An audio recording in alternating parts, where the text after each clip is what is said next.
Hello guys, in this video I'll compare the Acebeam H30 with the Olight H2R and the Acebeam H15. I will not do any user interface demonstration on this light because I did it in a separate video. Alright, so here we go. Let's first start off with what's in the box for the H30. We have the light itself. We'll take a look more in depth in a little bit. Here's a very nice headband. Warranty card, silica gel packed, O-rings, all that good stuff. Alright, set this aside. It will also come with this USB wire.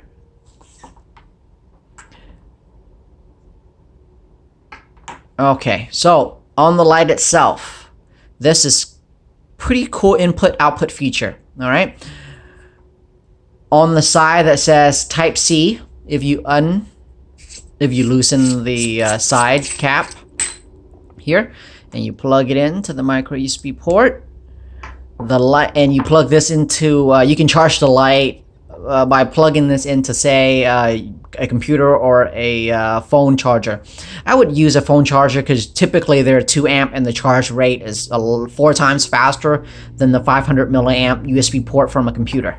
All right. The cool thing about this light is there is that input charging, but there's also an output port in the back here. Once I have a tiny VN here hooked up, so I can demonstrate the charging function.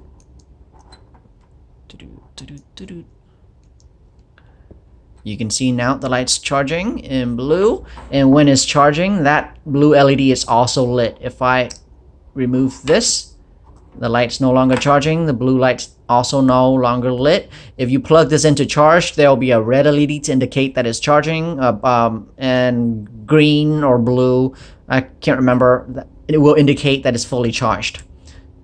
There you go. So that's pretty cool. This light takes a 21700, 5100 milliamp hour cell, really big fat battery, lots of runtime. So especially in the lower level. So I imagine this cell would charge up an iPhone no problem, from dead to full, no problem. Due to this bigger cell, the light is a tad bit heavier than a normal 18650 light. That we'll compare in a little bit, but it's not too bad. All right, so this is my personal H15, and I'll take it out so we can compare the size.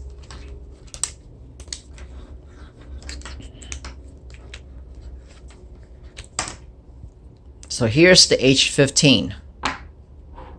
And here's the H30. So the H30 is actually quite a bit shorter. Part of the reason that it's shorter is because it doesn't have this magnetic ring right here. But you can see here it's quite a bit shorter. And just from the feel of it, I would say the H30 is about 30% heavier. I would have to put them on a scale to know. So that's two lights side by side. They're both about the same output. The H30 just has these two side LEDs, so it has a bit more function, but it does not have the magnetic mode turning cap that some people like. Because if you're wearing this on your head, the magnetic ring is really cool. Pressing the button can be a little tricky, and you might have to use 2 hands. All right, here is my H2R. I use both of these headlamps quite a bit. And the H2R is a little shorter. Magnetic charging port in the back, which is pretty cool. But again, kind of like this light, there's a button and you have to access all the level through the buttons.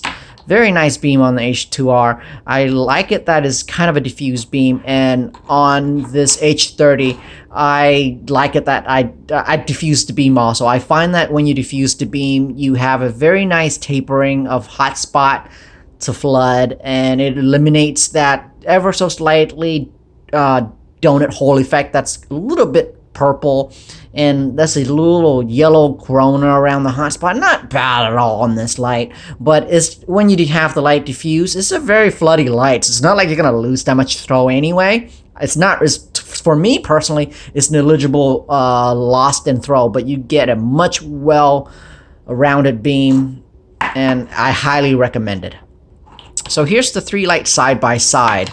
I like all 3 for different reasons. I can't not say that I would recommend one over the other. Well, I would recommend one over the other for different reasons, but there's not a reason where I would say that, yes, I want one of these for sure over the other 2. They excel in their different way. I find the magnetic charging on the H2R extremely useful. But I love the magnetic ring here, and I kind of enjoy the side LEDs, especially when I have them modded to white LEDs, and it's just a really nice floody wall of light. And I really, really enjoy. I don't like the extra weight, but it's not really that bad. Really, it's not really that bad. You can feel that it's heavier than these 2, but it's not really that bad at all. But I do enjoy the extra runtime of the 5100 milliamp hour battery. So there's really pros for all 3 and cons for all 3. The extra mass, I think, probably heatsink a little better than these 2 also. So I don't know. They're great in their different ways. So that's that. One thing that does stand out with Acebeam that I've mentioned before is the very nice headband here with this what do you call this? This rubber coating that is really sticks to your head, and I enjoy that very much. This is the H15 band. The H2R band, not the H2R, the H30 band also have the same rubber coating, so that's also very nice.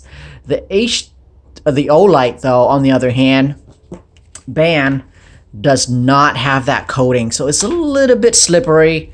But the light is relatively small and light, so it's not that bad. But the cool thing about the H2R band is you can easily remove the light like so with this rubber band over.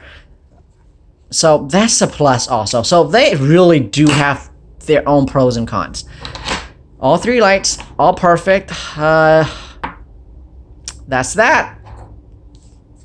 Thank you, guys.